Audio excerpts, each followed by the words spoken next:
Our talk today is part 3 of a lecture series on the immune system. Our speaker is Dr. Olixn Adams. Olixn is a board-certified practitioner of family medicine and practices holistic medicine at Southern Cross Hospital in Bandon, Oregon. He uses traditional osteopathic medicine when caring for his patients in the clinic, hospital, and emergency room. He's a faculty member of the Biodynamics of Osteopathy program and lectures internationally teaching osteopathic medicine to physicians from around the world. Dr. Adams synthesizes the principles of Ayurvedic medicine and osteopathic medicine to provide a deeper understanding of physiology, spirituality, and the wholeness of life as it pertains to health, healing, and well-being. So before we begin, I'm just going to say a short Vedic prayer. It's the teacher-student prayer. Feel free to chant along with me if you know the prayer. Om Sahana Vavatu, Sahana Bhunaktu, Saha Viryam Karavavahai, Tejasvi Navadhitamastu, Ma Vidvishavahai. Om Shanti, Shanti, Shanti. Thank you so much, Olixn, for being with us today. I'm going to hand it off to you. We're good to go. Okay. Good morning, everybody. It's nice to join you. Nice to see everybody. This lecture was titled The Anatomy of Healing and the Celestial Pharmacy. So we could ask ourselves, what is healing? What does it mean to heal? What is the process of healing? We could say healing is the recreation of wholeness. Healing is a movement towards wholeness. And of course, true wholeness is a manifestation of the true self, the Atma, soul. So healing is a movement towards the true self. I like to look up the origin of words because it informs us a lot about the true meaning and the essence of the word. And the oldest language on the planet is Sanskrit. And if we look at the Sanskrit word for health, it's savista. Excuse my pronunciation, it's not ideal, but it's svadista, which actually means to be established in oneself. And healing is apoha, which means removing the doubts. So removing the doubts and establishing in oneself, in one's true self, is what healing is. It's a movement to wholeness. Well, we could ask, what is actually moving us to wholeness? What's creating this movement? Where is this movement coming from?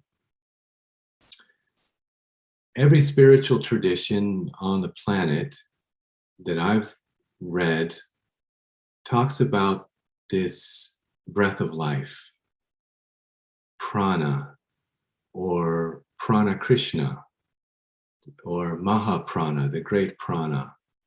There's this movement, there's this breath of life that's coming out of the silence, moving into creation, creating, sustaining, and destroying all of life all the time. So there's this natural movement. There's something that's passing through us, creating us, sustaining us, and moving us towards wholeness. Now these forces, this movement, is with us from the moment of conception. These are the same forces that organize the growth and development of the embryo, the fetus, the newborn.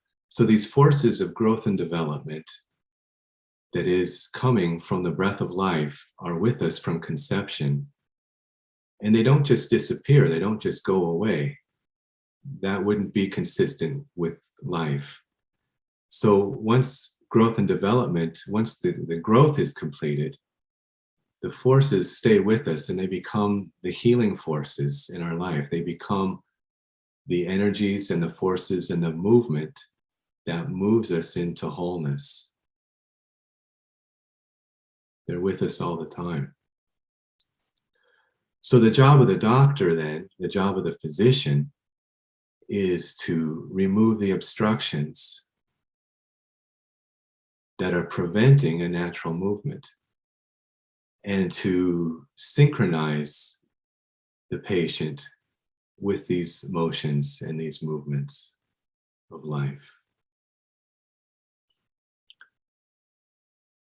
Giving these talks by Zoom is an interesting phenomenon, interesting way to present the information, because there's natural pauses all the time in life. And if we're going to get synchronized with the breath of life, with this prana Krishna, we really need to be attuned to the pauses as they arise in life. And they happen all the time. So sometimes they happen in the middle of a lecture. And if we're to really honor the teachings that we're trying to present, we would need to pause. And those pauses sometimes on Zoom can be a little awkward. When we're live and in person, we're feeling the pause together and honoring the pause together, and it's really beautiful. But on Zoom, it's a little awkward. But sometimes we're going to have a pause anyways, because when it comes, we have to honor it. It's not because I forgot what to say or don't know what to say or do. Rather, honoring the pause, which is natural to life. Pauses arise all the time, and they're very important to synchronize with and to honor, because that's what puts us back in relationship with the breath of life, with prana Krishna, with Mahaprana, with the great breath. The pauses are what resynchronizes us with life, which then gives us the tempo of life, which then gives us the capacity to heal. And we said healing is the movement towards wholeness, towards the true self, where we can actually rest. So that's a little bit about the concept or the principle of healing through the view of how the word originally came to be through the Sanskrit language. I was speaking with a Sanskrit scholar recently, and he told me that the language may have arisen as the rishis and the saints and sages observed creation coming out of the silence, observing the movement of life, observing form coming into creation. The sound that form made as it was created is the sound that they assigned to the word. That became the word. So the Sanskrit word for any phenomenon, shape, form, may be the actual sound that the rishis were observing that form made as it came into creation out of the silence.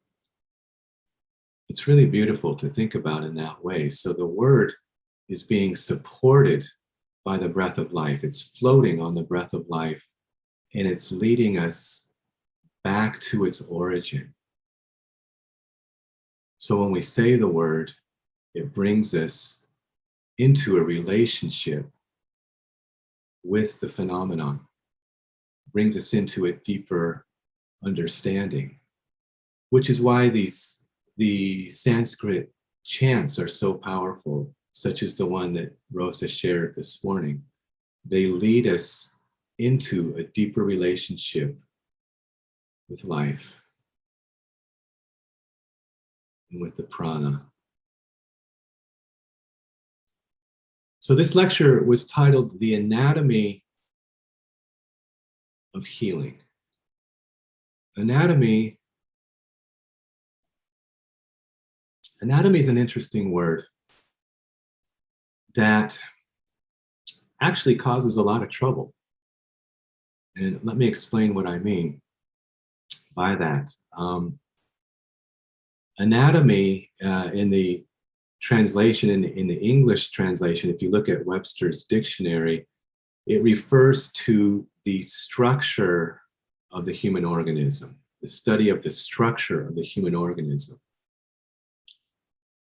Well, in reality, the human being doesn't have a structure. It has a form. It has physiology, but there's no structure. Structure would be like a chair or a table or a building or a car or a house. That has structure. It doesn't change shape and form. That's not the human body. That's not the human organism.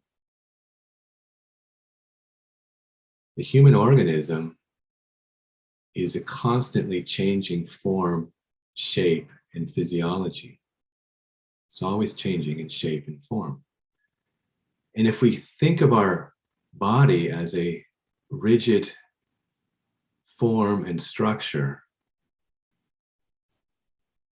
it'll become rigid. As you think, so you are. As your attitude, so are your results. So if we think of the human body in terms of anatomy and a structure or a form that's rigid, it actually leads us away from the essential truth of who and what we are. The Sanskrit word for anatomy is sarira, S-A-R-I-R-A, sarira, which actually means to cut into pieces. So the ancient physicians weren't seeing anatomy as a structure. They were trying to use it to describe in detail what they were seeing in surgery and in dissection. So let's get away from this idea of a rigid structure for the human body, because it causes a lot of problems and actually slows down our healing process. The body is 70% water, so it's much more fluid than structure. It's much more space and fluid than structure. Rosa, if you could pull up that first picture. Yeah, that's a beautiful picture that is to help us get this sense of the fluid nature of the body. So we have a picture on the left of the cells, and there's so much space between the cells. That's all protoplasmic fluid. It's not structure, it's not rigid, it's protoplasm. And then the picture on the right really depicts or gives a sense that there are these pranic channels that are flowing through and moving through the fluid.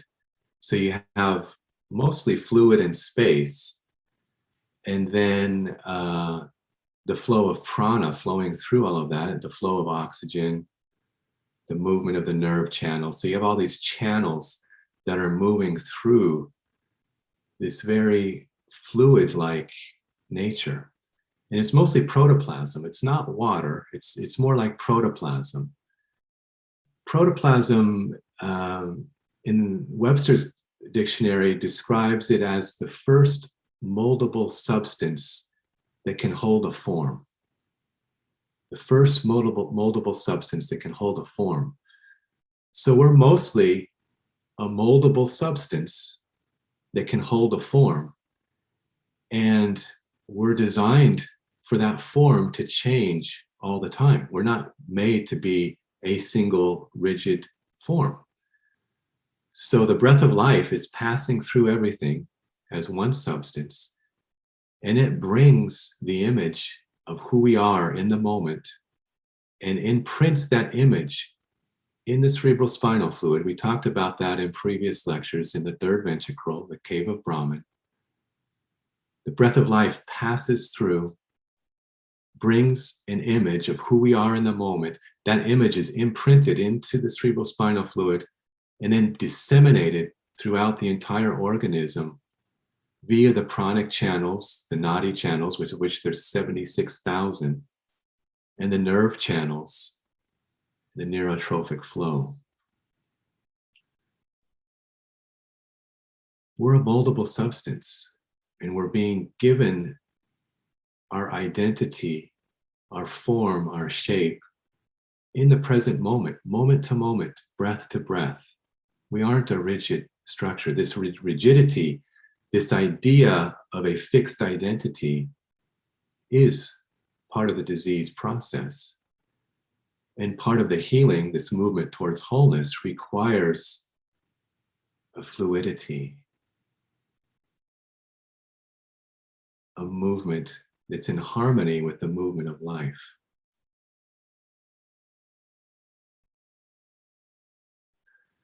So let's talk a little bit about the physiology of health and the physiology of disease and illness. We can take that picture down, Rosa. Thank you. Great.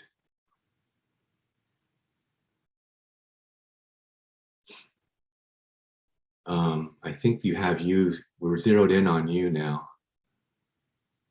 which is nice.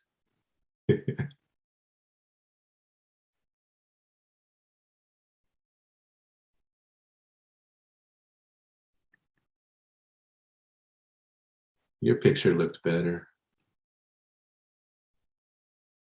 Okay, so let's talk a little bit about the physiology of the health, the disease process, and the healing process.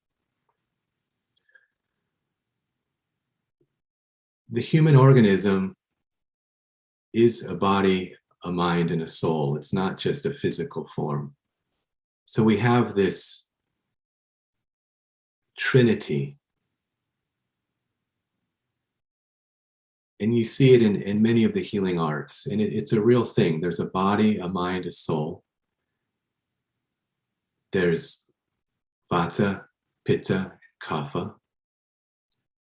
There's, you could also say tissue, fluid, and potency. We talked about how much fluid there is. So you could say there's tissue. We've talked about the 7 types of tissue, which is denser. So there's a tissue, there's a fluid or a protoplasm, and then there's this bioelectric energy that's passing through everything. So we could talk about it in that sense. Or we could say a biochemical energy or a biomechanical energy for the tissue, a biochemical energy for the fluid, and a bioelectric energy for the prana. You could say there's a physical body, an astral body, and a causal body. There's this trinity, and it can be expressed in different ways and viewed in different ways. But it's an essential truth to life that there is this trinity. There is a body, a mind, and a soul, tissue, fluid, and a bioelectric field, with the prana passing through everything, creating, sustaining, and bringing the loving intelligence. Now, these 3 divisions that we're talking about, when we're healthy, aren't really divisions. They're made and designed to be one function. There's not supposed to be a body, mind, soul. It's body, mind, and soul as one unit of function, which is yoga. Yoga means union of body and soul. So one unit of function, body, mind, soul, tissue, fluid, bioelectric field, functioning as one. So everything's going along nicely. There's this beautiful physiology, which is the incarnation of love.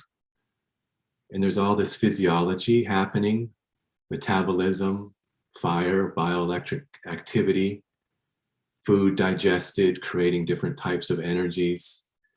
All of these beautiful things are highly orchestrated, organized, and intelligent. Organized by the breath of life, by this prana that's passing through everything. So everything's going along nicely, and then something happens.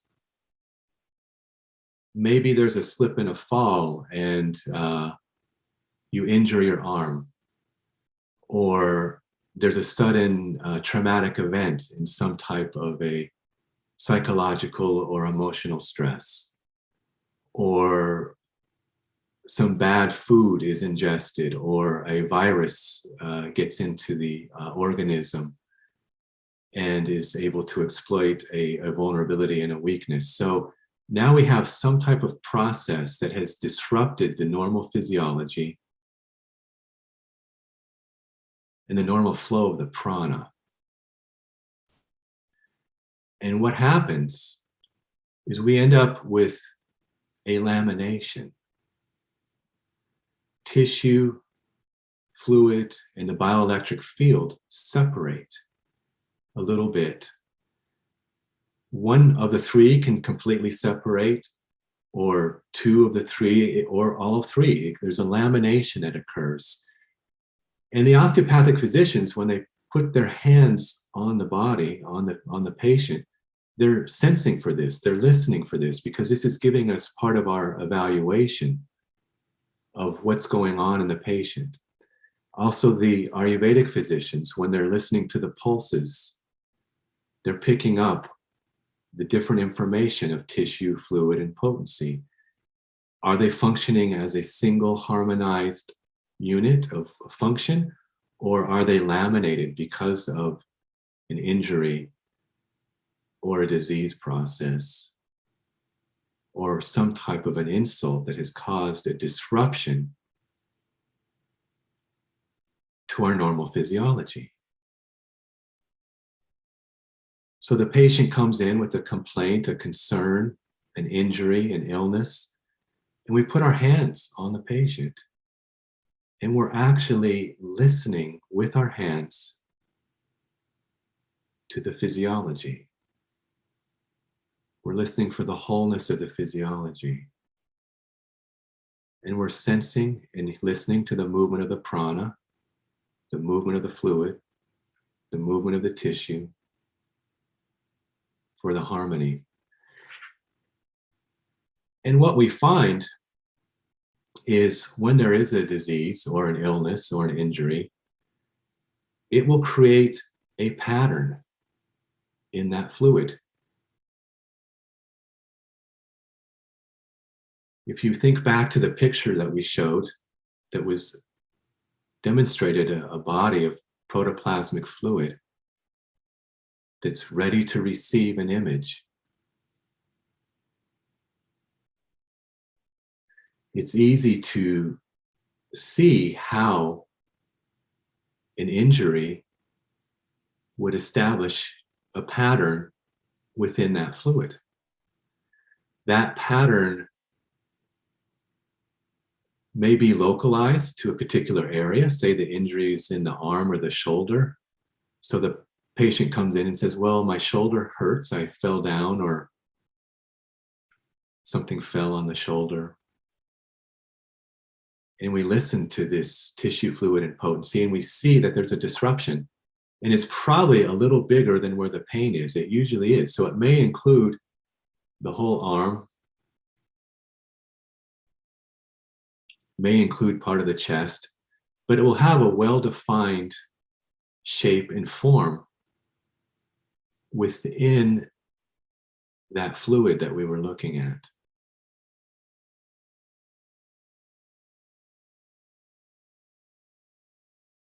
So we'll feel this disruption. And the movement of the prana will be disorganized.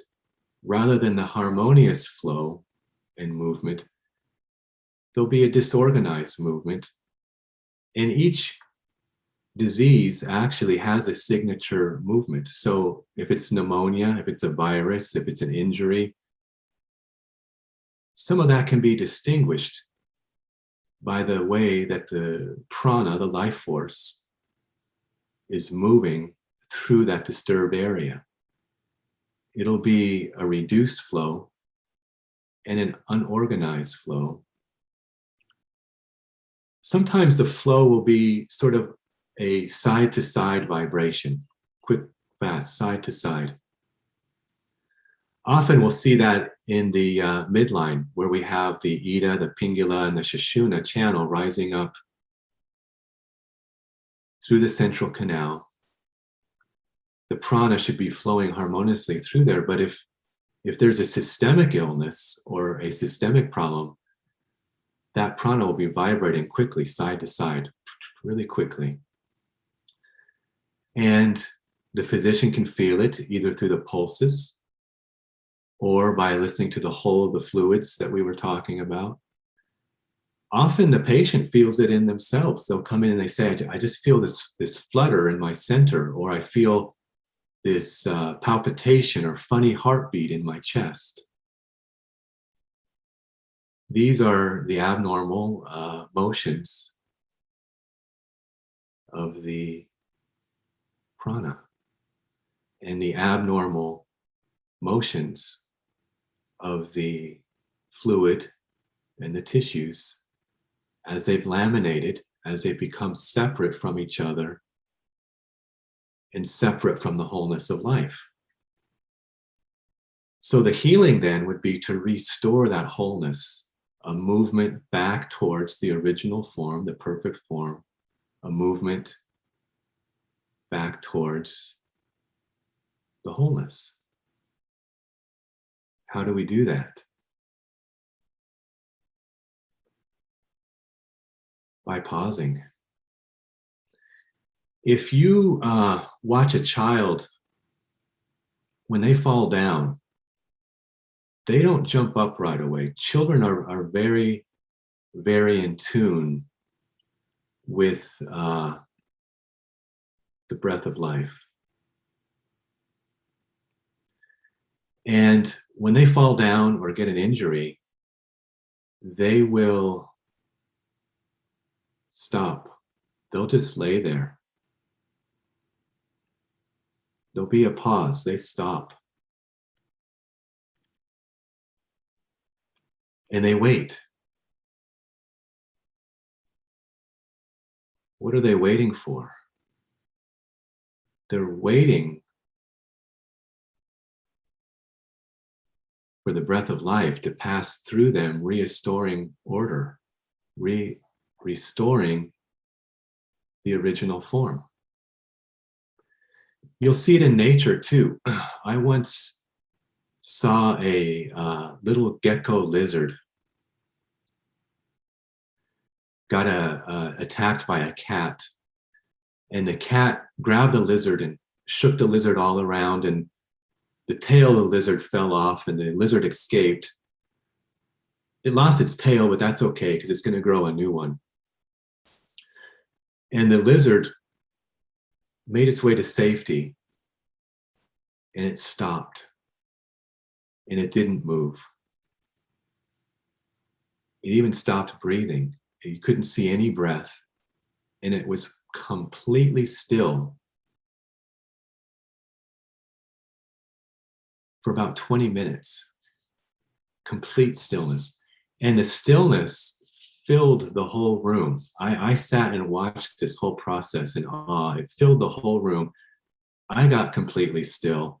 And about 20 minutes later, it started breathing. It woke up, it looked around, and it pranced off as if nothing had happened. And I got to watch this lizard for a number of months because it was our neighborhood lizard. And we'd see it every day, and slowly a new tail grew. and it was perfectly happy. So what happened in that stillness? What happened in that pause is the disruption to the fluid, the disruption to the prana, the disruption to the tissues was restored. It moved back to its point of origin. It moved back to its reference point. It returned to its source. It returned to its wholeness. So sometimes in an osteopathic treatment, we will support the prana to come to a stillness. We call it a still point. It's a deep stillness, and the prana comes to rest. So when prana is moving, we could call it attention, and when prana is at rest, we could call it consciousness. So it comes to rest, and the consciousness of the breath of life, which is the original form, enters in to the organism and restores the natural order. And tissue and fluid and prana and the bioelectric field all become one function again. And that's the nature of healing. That's happening in any type of healing modality. That basic principle is happening. If you give a homeopathic remedy, there's a disruption in the movement of the prana. There's a particular vibration. The prana is fluctuating in a abnormal motion or movement. And the remedy that's given has a resonance with that particular fluctuation. So now you have two of them resonating. They cancel each other out. You get a stillness, a restoration of order. The breath of life moves, passes through.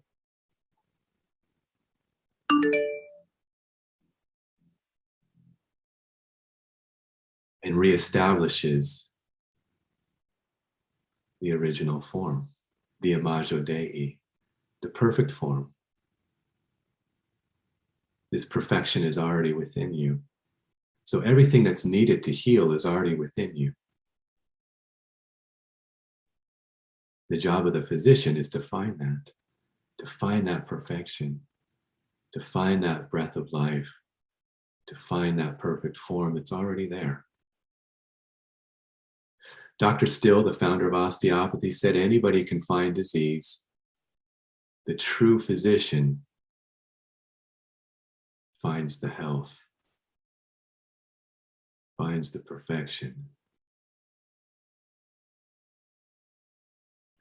So this physiology can be felt.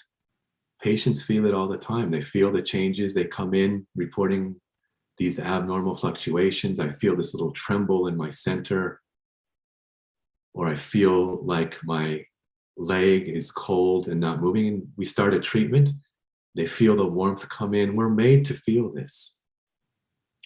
It sounds extraordinary, but it's actually ordinary. It's what we're made to feel. We're made to feel the breath of life. We're made to feel this prana moving. That's how the Creator made us. So it's actually ordinary. It sounds extraordinary, but it's ordinary. By being ordinary, we're extraordinary. It's very nice.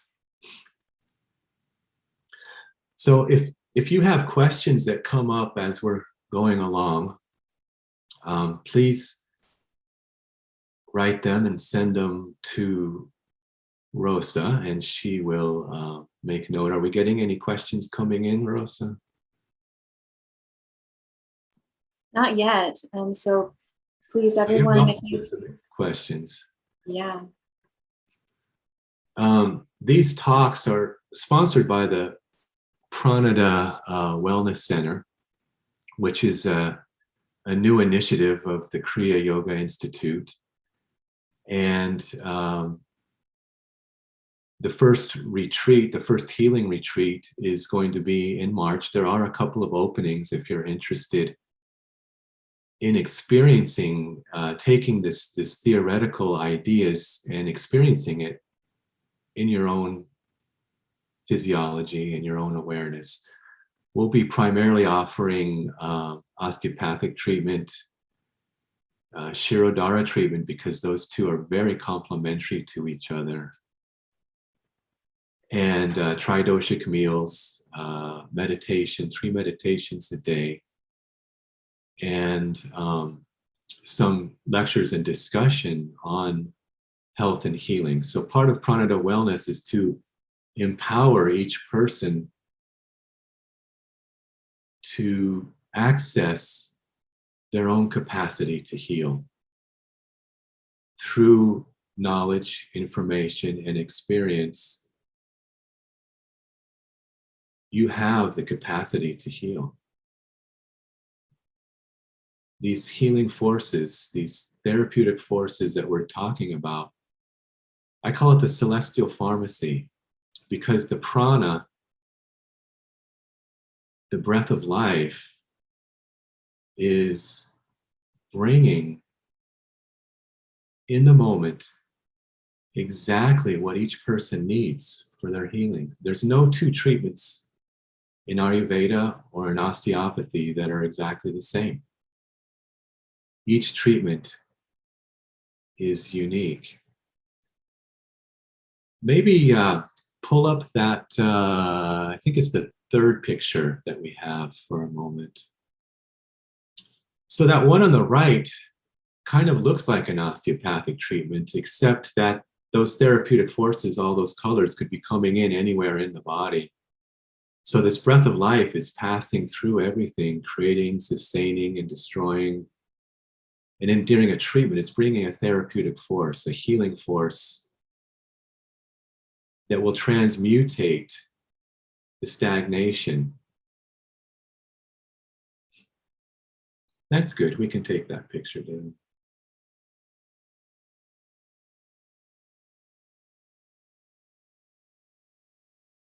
We do have a few questions coming in. It sounds like you already answered the first one, which was just asking about what is the celestial pharmacy. I don't know if you want to elaborate any more on that. Yeah, so the celestial pharmacy is this idea that everything that you need to heal is already within you. And that the breath of life coming from the Creator is passing through everything. And it's bringing a nutritive substance. It's bringing what we need to have radiant health. And it's bringing it in a unique way to each person. So sometimes it'll bring it as a warm heat. Sometimes it'll bring it as a cooling property because a patient may have too much heat already. Sometimes it'll bring a tingling like substance. So there's this breath of life passing through everything and then activating our own prana within us. So we have all this biochemistry going on inside of us. We have all these neurotransmitters, GABA, dopamine, norepinephrine, epinephrine. And when those are in balance, there's radiant health. When those are in balance, there's an ease of communication. There's an ease to our perception. And it becomes a communication with the whole natural world and the whole supernatural world. And this is a natural process that we're made to feel and that we can access. And that's part of what the natural therapies are all about, is putting us into contact with a beautiful pharmacy that's already inside of us. The elixir of life is already inside of us. And it's reformatted and re-established through the breath of life all the time, especially in the pauses, especially in the pauses of life. So when there's a pause and we stop and we feel it and we acknowledge it, we're actually receiving a communication from the Creator, from the breath of life, from the natural world that is reestablishing our natural order all the time. That's the celestial pharmacy that's available to us. And it's free. And it's going to bring the perfect remedy, the perfect medicine, the perfect prescription at the perfect potency, the perfect dosage, and the perfect timing for everybody all the time. It's a very, very intelligent form of medicine that is more intelligent than any physician on the planet. So inside of you, there is the inner physician. It's your own true self, your own wisdom, which communicates through silence and communicates through pauses. When free to express itself, will create and express the perfect physiology for our well-being, our healing, and our spiritual growth. That's the celestial pharmacy.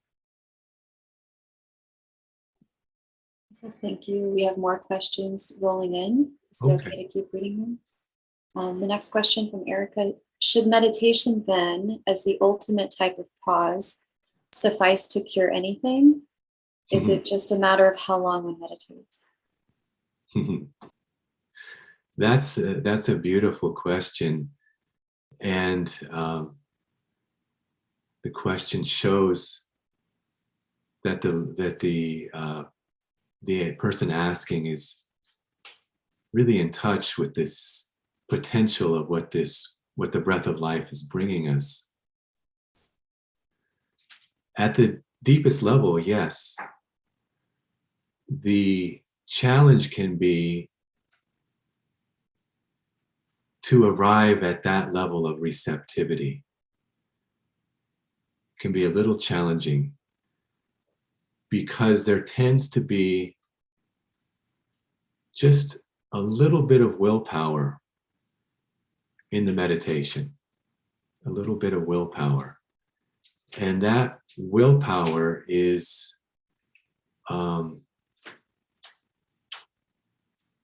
preventing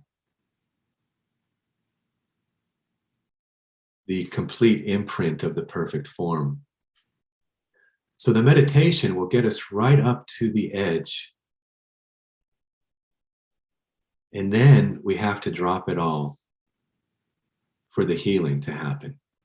It gets us right up to the edge. And then we have to drop even the meditation. We have to drop all of the awareness into the silence from which the breath of life is moving.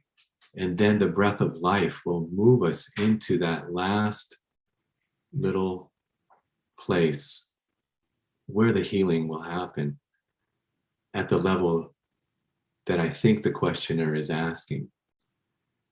So the deeper the surrender, the deeper the healing. The deeper the pause, the deeper the silence, the deeper the healing. So there are levels of healing based on the level of silence that we enter into, either through meditation or through a therapeutic modality such as Ayurveda, osteopathic treatment, acupuncture. So yes, at the highest level, it is true, but we sometimes need a little help because partly that's how the world is set up, is we are set up to be in community and help one another. That's compassion. But also, it can be difficult sometimes on our own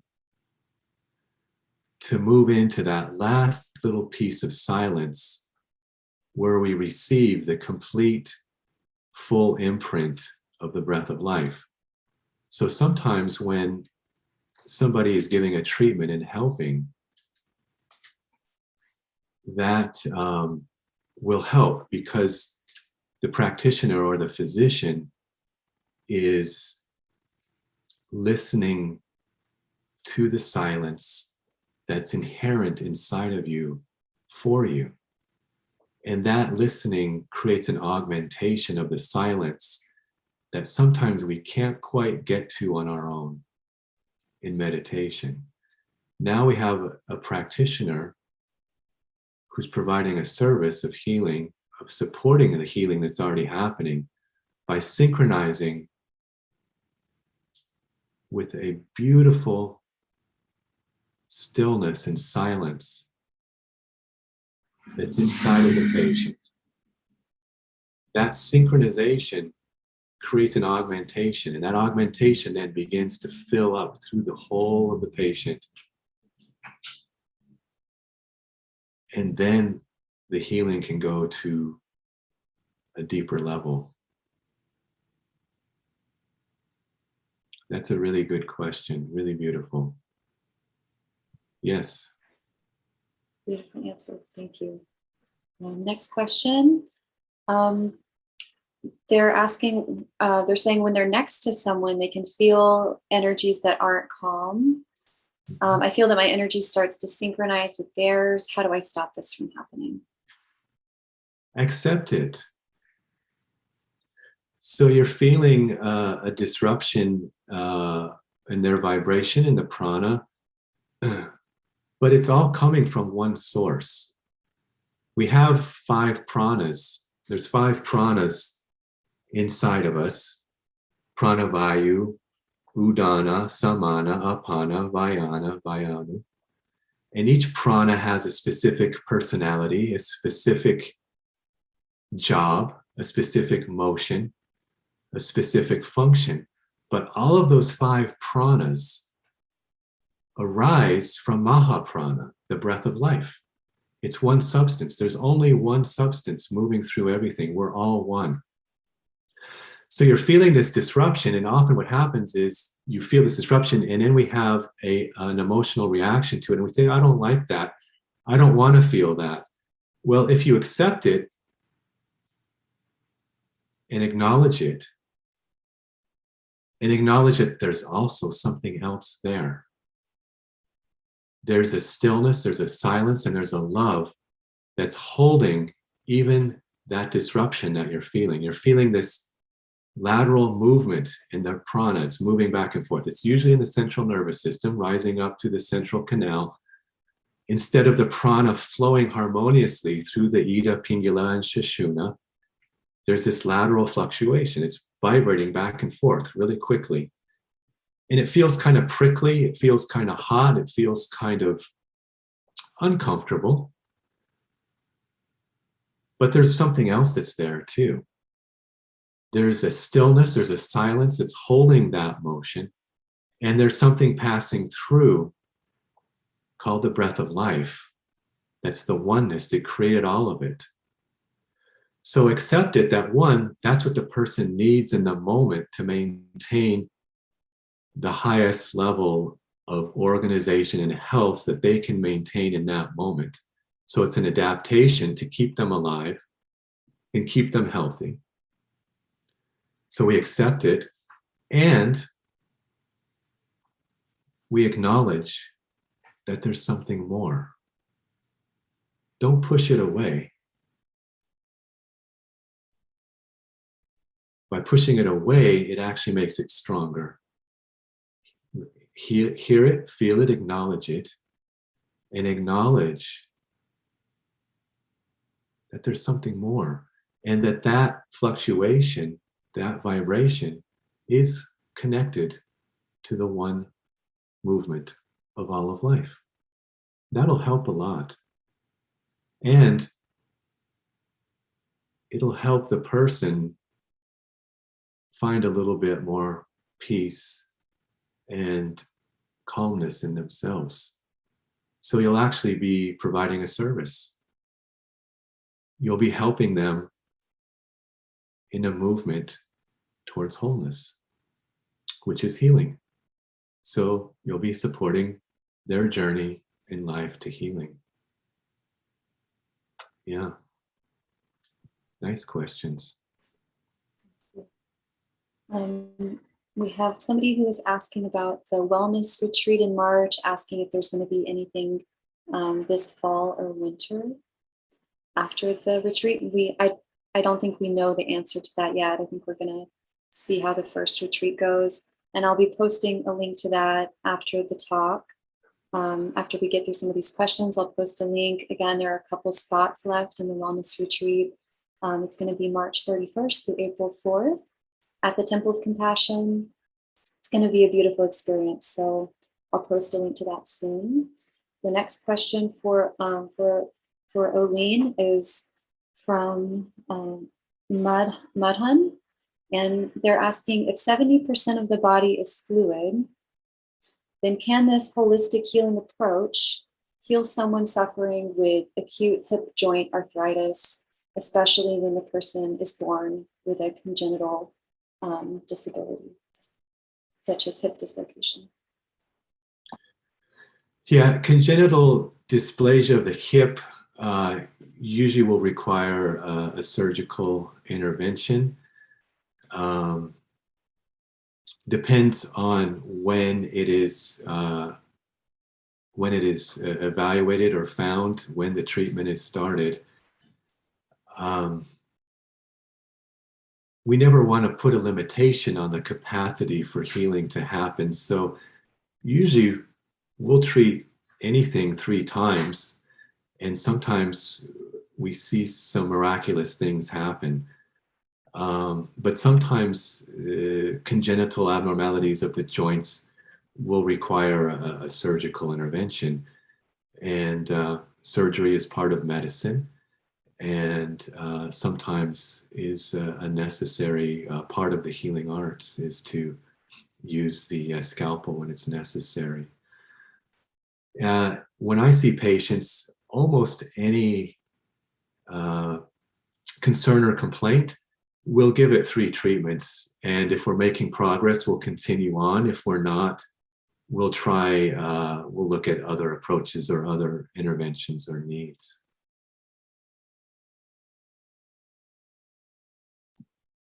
Thank you. Next question, can the use of frequencies via music or tones assist in the healing process, considering the challenge of getting to that place of perfect healing via meditation? I didn't hear you well. Can you repeat it a little louder? Yeah, Trisha's asking, can the use of frequencies like music and tones assist in the process to getting to the place of perfect healing, if it's not possible through meditation? Yes, sound and music and frequencies are very beautiful and have a very profound effect on these vibrations and these fluids that we're talking about. Very, very, very powerful. There's a really good book, I believe it's called The Music of Life, and it's written by a Sufi musician and healer. And he goes into a lot of detail on the effect of music, sound, vibration on the fluids and the tissues and the pranic energy. Light, sound, and vibration are the healing forces. Light, sound, and vibration are the backbone of the celestial pharmacy. Definitely. Okay. Next question. Where does surrendering to the death of the body form play out in healing? Being 86 years old and having been pondering this since I've suffered a few strokes. They're also asking, will this be recorded? It will. All of these talks will be uploaded to the Pranic Wellness YouTube channel, which I'll put in the chat as well. So surrendering the body, how does that play a role in healing? Yes, this is an important topic because it's important and it's essential actually to healing to remember and recognize we're not the body. the body is the vehicle for our experience of the physical world. It's the vehicle for our experience of joy and suffering. The body essentially is made up of the 5 gross elements, and it's the vehicle, but we're not the body, and our over-identification with the body being us is part of the disease process. It's part of the root cause of disease. So it's very important to recognize that we have a responsibility to take care of the body, to honor the body and recognize it as the temple of the divine. But we're not the body.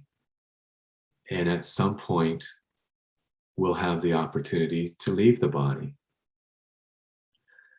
Dr. Still, the founder of osteopathy, had a beautiful saying. He said, the body is the second placenta. I really like that. The body is the second placenta. You think of the function of the placenta is to bring a food and a nutritive substance to the embryo for growth and development. Then this body is a nutritive substance for the growth and development, for our spiritual growth and development, for our journey back to our true self, which is healing. So it's a very, very important point that she brings up, is remembering we're not the body, we're not the mind, we're not the prana, but we're the omnipresent, omnipotent consciousness aware of all of this phenomenon. And the sense of that comes more strongly when we're in tune with the breath of life, with the movement of life. And again, that comes back to the pauses. When there's a pause, when there's a natural pause, we stop, wait, listen. And in that listening emerges the meaning of the moment, emerges the identity of who I am in the moment, the physiology that's needed in the body for that moment, and the whole meaning of that moment comes and then passes through, and then a new pause. And that's how life continues to emerge through us, passing through us all the time. We're not the body. The body's a gift, and we want to take good care of it. And one day we'll have the opportunity to leave it. Thank you.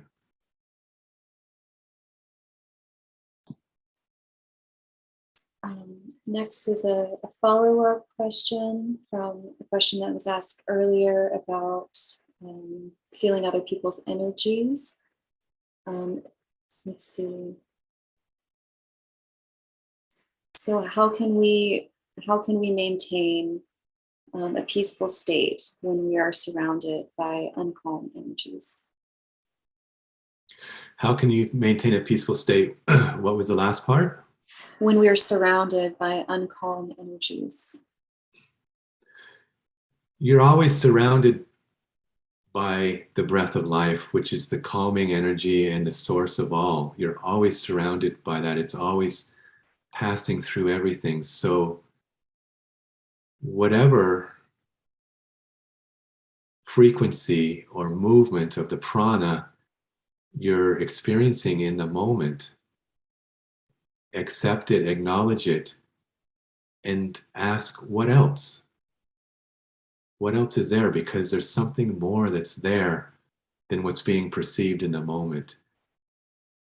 All of these movements, all of these different harmonizations, all of these different frequencies, all come from one source. There's only one.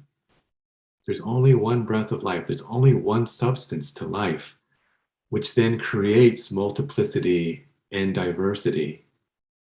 It's our identification, our over-identification with the multiplicity and the diversity that causes the trouble.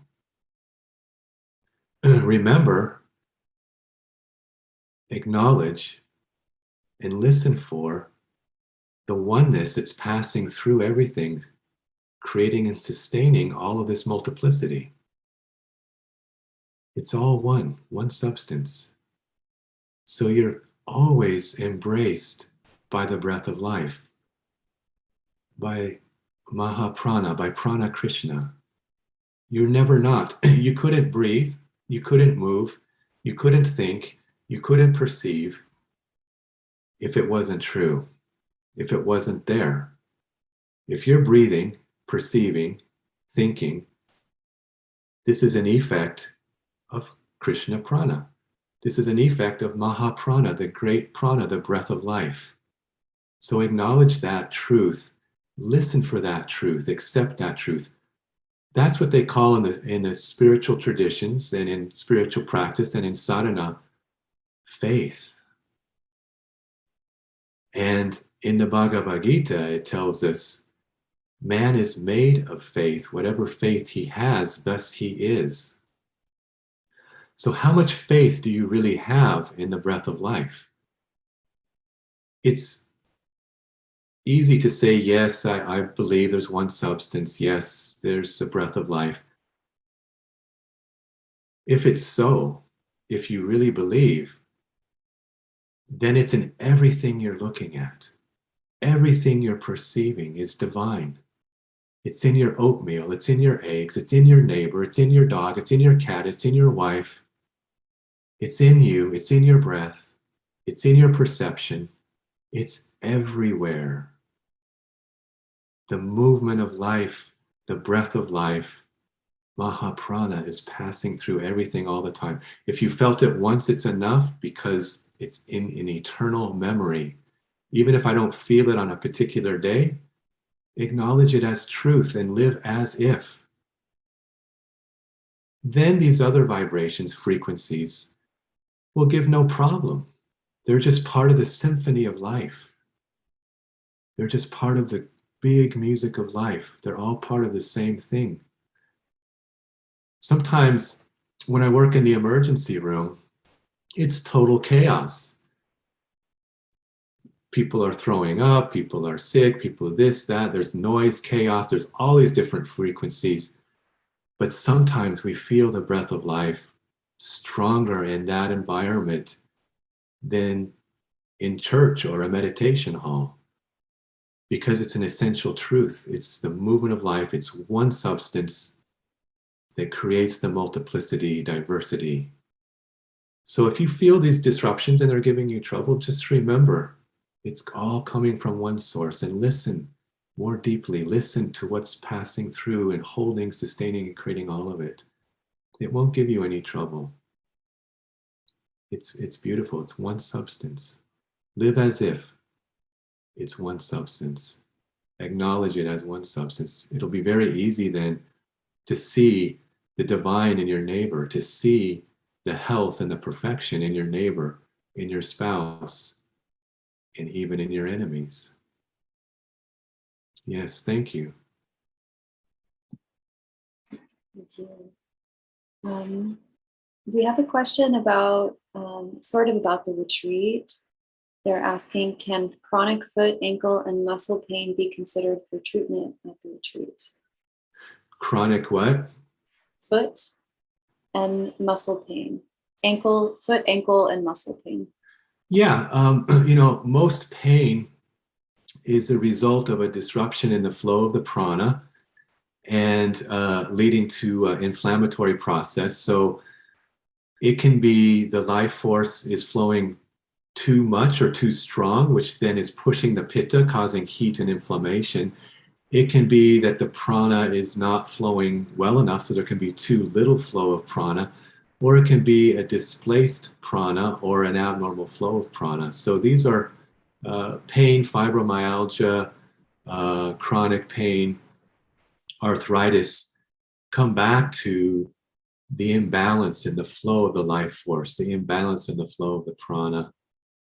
And then we have to evaluate and see, is it too little, too much, displaced, or irregular? That's then leading to either poor circulation or too much heat, which then would lead to inflammation. So the pain could be from heat, cold, can be from too much flow, too little flow, irregular flow. So we evaluate that and try to support a state of balance, and then allow the body to bring its natural corrective healing forces in, allowing the celestial pharmacy to express itself at its greatest potential. Yes. Thank you. Next, I hope I get this term right. Can ankylosing spondylitis be healed? Is that a disorder you're familiar with? Ankylosing spondylitis is essentially an autoimmune process involving inflammation. It can be healed. It definitely can be improved. It requires quite a few things that need to be addressed. Panchakarma is very beneficial for ankylosing spondylitis because we need to clear out the ama, or the toxins. So there needs to be a cleansing program. And then we need to look at the diet and the food that's being taken in. And then we need to look at the treatment options to restore the normal flow and motion throughout the whole organism, and particularly in the lumbosacral spine, and address the inflammatory process. So I've seen a lot of improvement in ankylosing spondylitis over time. I've seen people get off of their medications. Generally speaking, the patient needs to be careful with their lifestyle throughout their life, because there is a vulnerability there that can flare up when there's too much stress or improper diet, or conditions that can cause inflammation or stress. Multidisciplinary approach: cleansing, diet, rest, rejuvenation, and I would use osteopathic treatment. Other modalities could also be used. Ayurveda is very helpful. The herbs are good for cleansing and clearing the channels, good for anti-inflammatory, and getting the toxins out of the body is essential for resetting the natural balance of the immune system, which is, as we've discussed in previous top lectures or discourses, is a function of perception. And when there's toxins in the body, in the blood, in the channels, the perception is clouded, and the immune system then doesn't function optimally. Yes, it can be healed. Thank you. Next question from Suresh. Is Mahaprana the same as consciousness? No, it's not. Consciousness comes from the soul, Sat Chitananda, existence, consciousness, and bliss. Prana is an effect of the soul and the movement of life coming from the soul. When prana is moving, that would be our attention. When prana comes to rest, or a still point, or a pause, then the consciousness comes to the foreground from the background. It's not the same thing, but they're connected.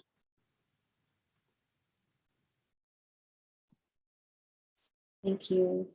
Next question is another a medical question about double vision. Can double vision be healed?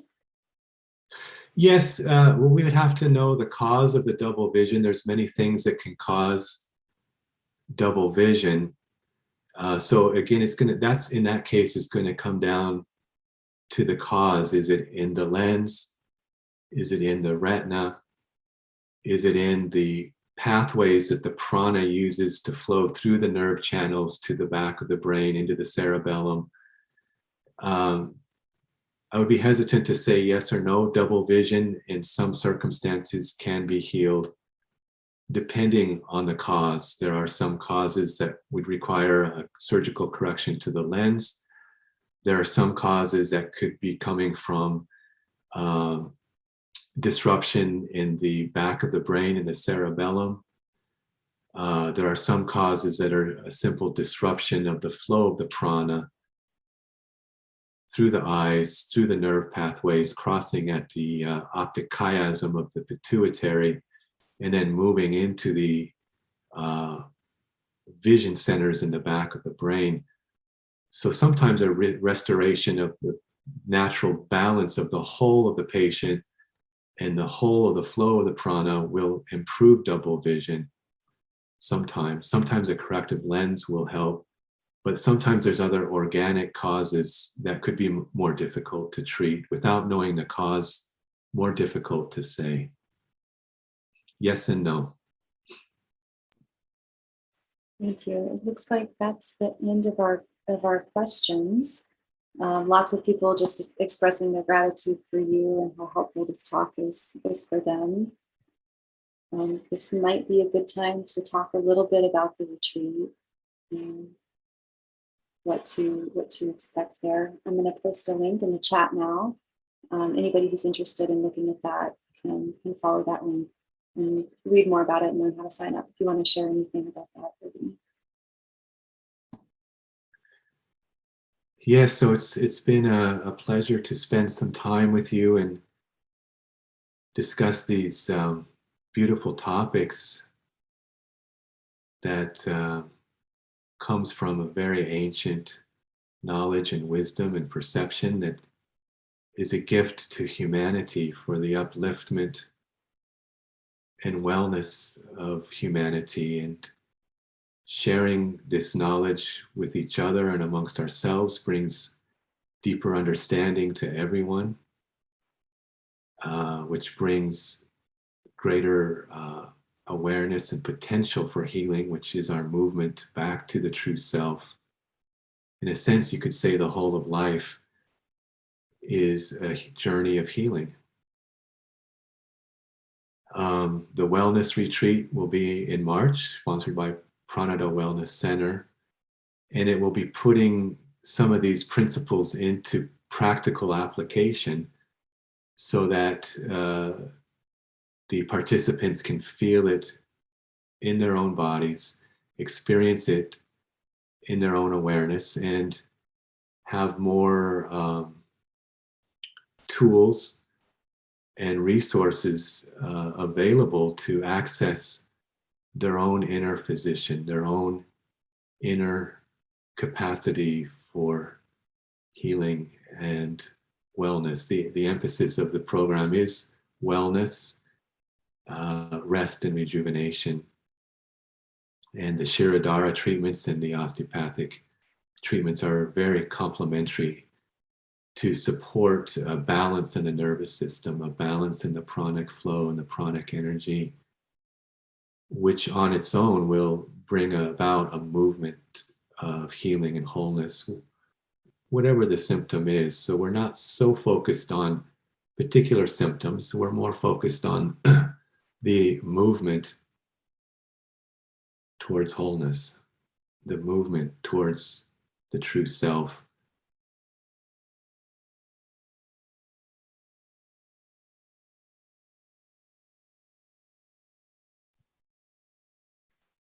Thank you.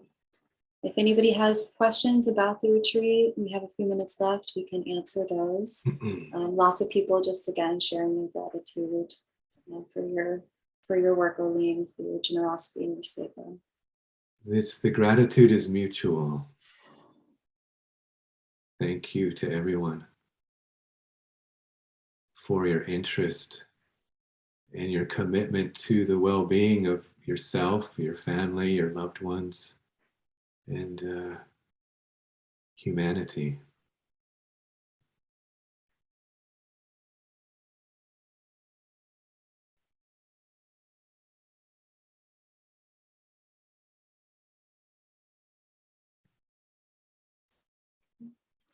All right, last call for questions. This might be a good time to wrap up the talk time.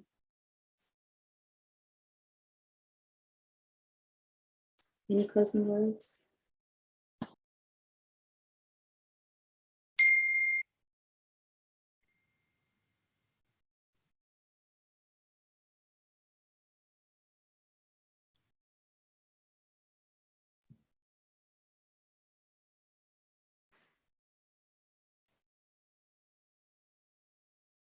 Thank you everyone for coming. All of these recordings will be available on the YouTube channel that was posted in the chat earlier, and I'm going to repost it now for those of you who missed it.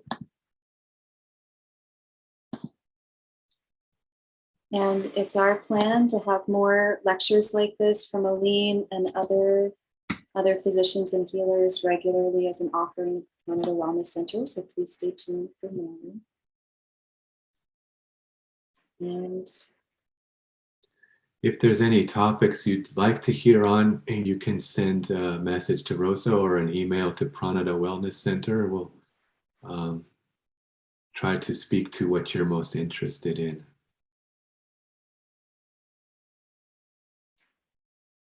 Yeah. Thank you so much. We have one question we didn't get to. It's about total surrender.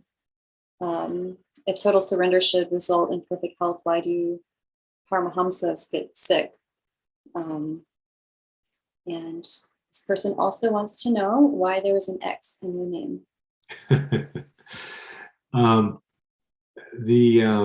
What was the? I didn't really hear the first part of the question.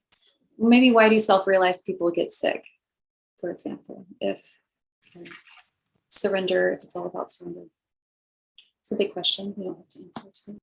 So a self-realized person still has a body, though they're not identified with the body as being them. They are permanently established in the awareness of who they are and their true nature and their true self.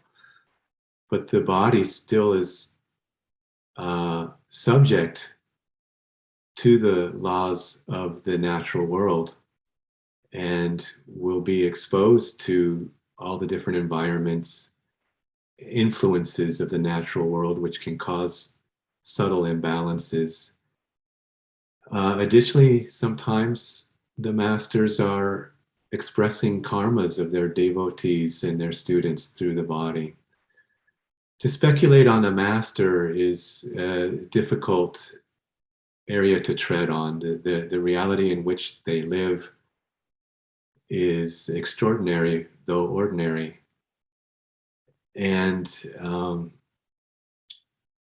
the body will still have certain karmas to express, perhaps through their students, and is still subject to the incarnation that it was designed to go through. So there's many reasons a master or anybody can become sick.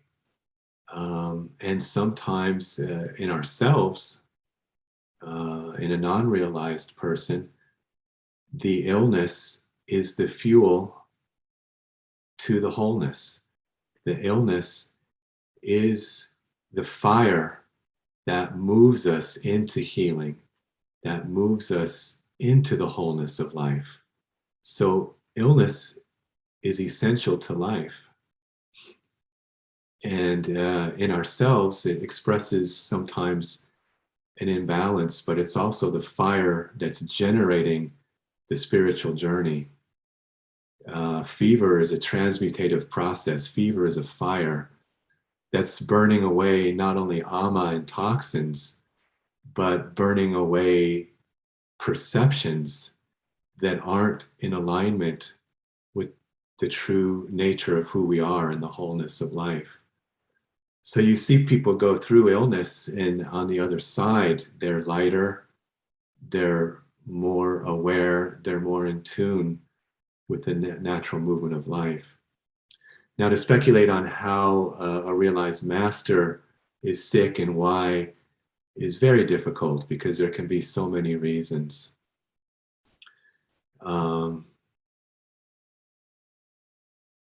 But generally, and at some point, the body has to be given up anyways. The master wants to return to his beloved, so the body needs a reason to, needs a way and a reason to die, for the breath to leave, and the pranas to return to their source, and the five elements to return to their source.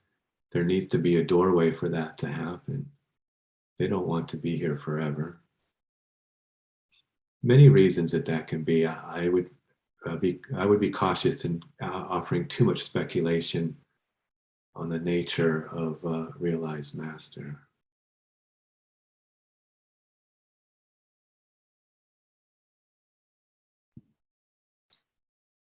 Thank you so much again, Olixn. Thank you everyone for joining us. Again, we have a few spots open at the wellness retreat at the Temple of Compassion. It's going to be a transformative experience. Olixn will be one of our physicians there. If you've ever had an osteopathic treatment with him, you know how powerful it is and how healing it is. So yeah, we encourage you to sign up. We'll be running a wait list too, since we only have a few spots left. But things happen, people drop out, so there might be an opportunity for you to be there if you wish to. Again, thank you so much, everyone, for coming. Thank you, Olixn, for just sharing your wisdom with all of us so generously, being such an instrument of peace in the world. Thank you so much. Hand it off to you for any last words. Thank you, everyone.